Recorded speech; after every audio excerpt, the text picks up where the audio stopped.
Campos morfogenéticos na prática. Bom, hoje nós vamos falar sobre campos morfogenéticos e eu estou aqui atendendo o pedido de alguém que me escreveu nas redes sociais e deixou a seguinte mensagem. Pediu que não se identificasse, mas deixou a seguinte mensagem. Deixa eu só abrir aqui. Tá aqui, ó.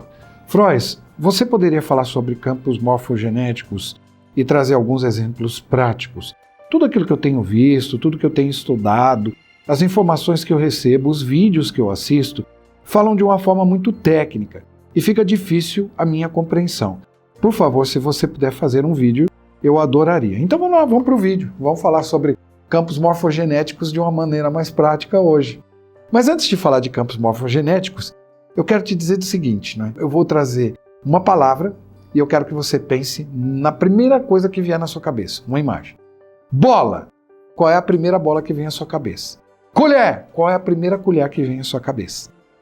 Aí você diz, mas por que ele está falando sobre bola, está falando sobre colher, se vai falar sobre campos morfogenéticos? Pelo seguinte, bola, quando eu falo de bola, você pode ter lembrado de uma bola lá da sua infância. Mas você há de concordar que bola de gude também é bola. Você há de concordar que bola de tênis é bola. E você há de concordar que a bola de futebol americano também é uma bola, muito embora ela tenha um formato completamente diferente. Mas ela é uma bola, também é uma bola. Colher, quando eu falo de colher, você há de concordar que uma colherzinha, uma colherinha de chá é uma colher. Mas aquela colher grande de pegar arroz é uma colher também. Colher de pau é colher também. Então, nós temos as nossas referências e a gente caminha com as nossas referências. Agora, o grande problema é quando a gente começa a estudar constelações sistêmicas familiares.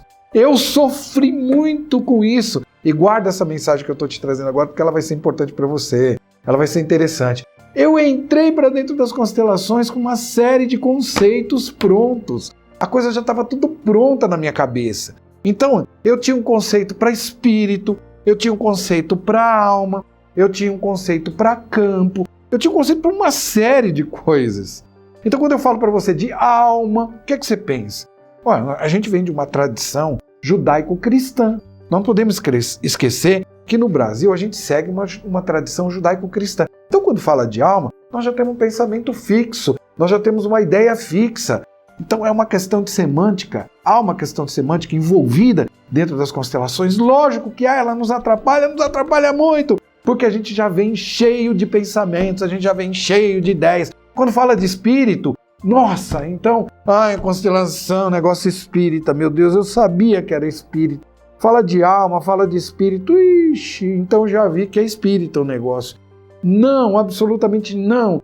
A gente tem que entender primeiro o que o Bert Hellinger quer dizer com aquilo que ele está falando. Então é necessário que a gente estude os livros dele, mas é necessário que a gente entenda qual é a linguagem que ele utiliza. Qual é a linguagem do Bert Hellinger? Isso é importante para a gente. Quando ele fala de campos espirituais, do que ele está falando? Quando ele diz campos espirituais, eu vou indicar um livro para você. Olha, pega esse livro e leia esse livro, porque eu acho que ele vai te ajudar a ter uma compreensão maior sobre tudo isso que a gente está falando aqui agora. Sobre campos morfogenéticos. Ele vai te ajudar a ter essa compreensão maior. Pega aquele livro, O Amor do Espírito na Hellinger Science. Naquele livro, O Amor do Espírito na Hellinger Science, você vai ler num determinado parágrafo algo muito interessante, onde ele fala assim, campos espirituais são exatamente iguais às consciências. E nós temos diferentes consciências. Portanto, nós temos diferentes campos espirituais. O que ele chama de consciência? O que ele está chamando de consciência? O que ele chama de campo espiritual? Então, quando fala de campo espiritual, não tem nada a ver com espiritismo, com Allan Kardec, não tem nada a ver com aquilo que a gente estudou no espiritismo. Muito embora você consiga encaixar o trabalho do Bert Hellinger no cristianismo, no protestantismo, no islamismo, no espiritismo. Lógico, em cada um deles você vai encaixar algo, porque ele está falando de algumas questões que são universais, de alguns temas que são universais. Então, quando ele fala desses temas universais e nos traz esses temas universais, ele traz com a linguagem própria, mas a filosofia fala isso.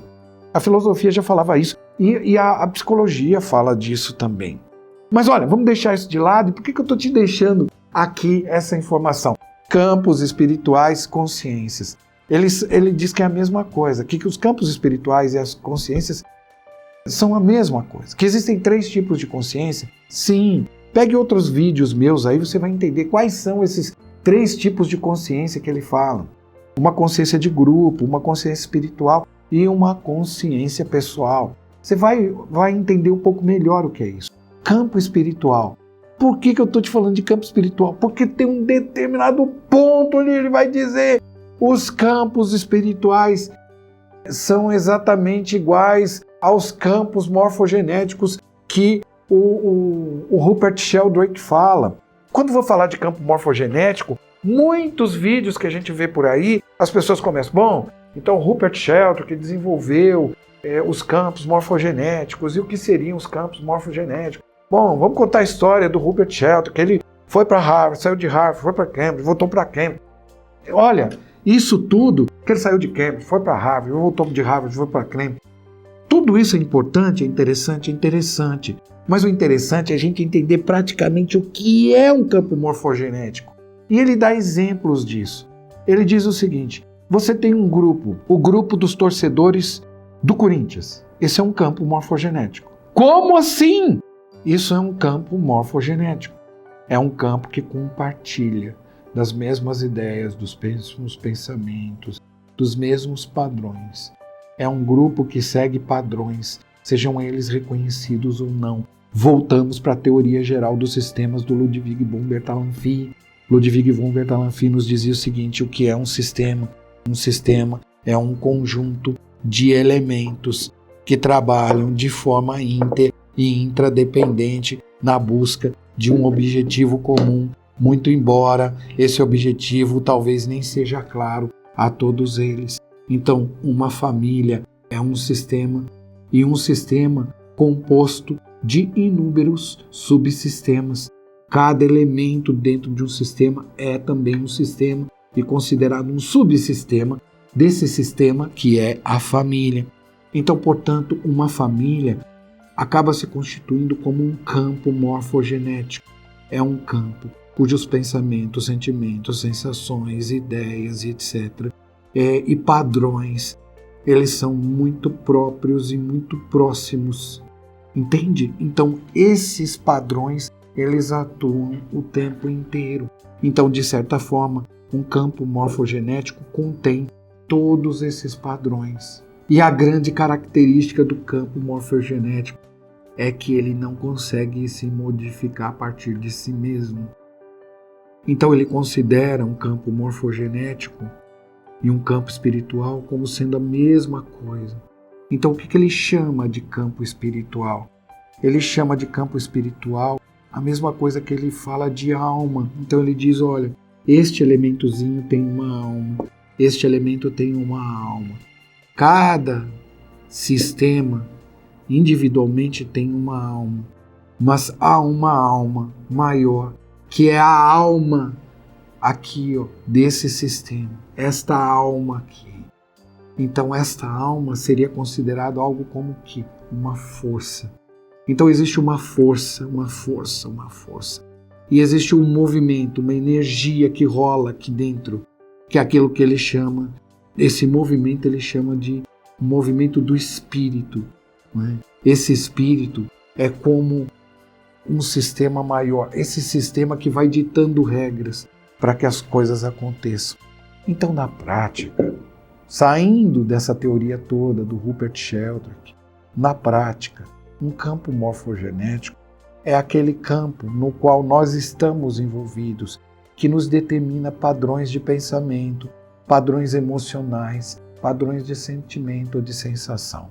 Mas como o próprio Bert Hellinger nos fala, ele diz esses campos espirituais ou essa alma contém informações e contém uma energia, tem um movimento aqui.